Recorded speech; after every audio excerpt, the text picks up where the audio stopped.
আমি আপনাদেরকে কয়েকদিন আগে একটা কমেন্টে লিখছিলাম যে বিয়ের পরে মেয়েদের দুইটা জিনিস থাকা খুবই ইম্পর্টেন্ট। এক নাম্বার হচ্ছে নিজের নামে অ্যাকাউন্ট, দুই নাম্বার হচ্ছে নিজের নামে প্রপার্টি।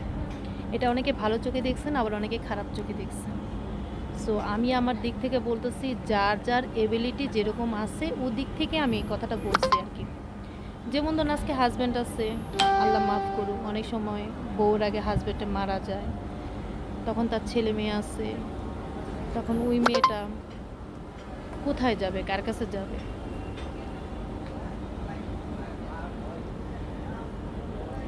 যদি হাজব্যান্ড প্রপার্টি রেখে যায়, তাহলে অন্তত নিজের মাথা গোঁজার একটা ঠাঁই হবে, বাচ্চাদের নিয়ে থাকতে পারবে।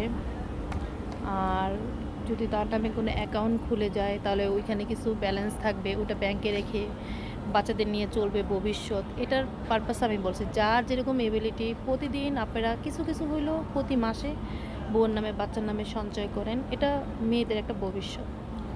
আর যদি মেয়েদের নামে কোনো প্রপার্টি থাকে, ব্যাংক ব্যালেন্স থাকে, হাজব্যান্ড একসময় থাকলো না, মারা গেল, তখন কিন্তু আপনাকে ওই মেয়েটাকে কিন্তু মানুষ সম্মান করবে, ভালো চোখে দেখবে, খারাপ বলবে না। কারণ কেন?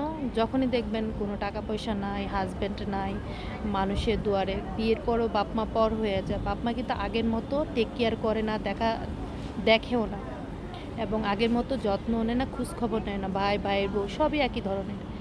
তাই নিজের যখন ক্ষমতা থাকে, বল থাকে, তখন দেখবেন সবাই আপনার পায়ের কাছে এসে পড়ে।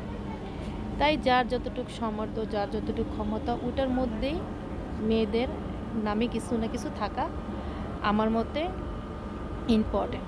আর যেসব স্বামীরা বুদ্ধিমান ভালো, তারা অবশ্যই বউর নামে প্রপার্টি করে দেয়। আবার সব মেয়ে সমান না, আপনি সংসার করলে তো বুঝবেন কোন মেয়েটা ভালো, কোন মেয়েটা খারাপ। যদি আপনার বউ ভালো হয় আপনি দিবেন, বউ ভালো না হয় বাচ্চাদের নামে দিবেন, কিন্তু কিছু না কিছু রাখা ভালো, তাহলে ভবিষ্যতে আর কোনো কারো কাছে হাত পাততে হয় না।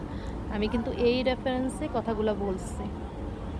আলহামদুলিল্লাহ আমি অনেক ভালো আছি, অনেক অনেক ভালো আছি। আমি আমার বাবার বাড়ি থেকেও প্রপার্টি পাইছি, আমার হাজব্যান্ডও আমাকে দিচ্ছে, আমি নিজেও ইনকাম করছি।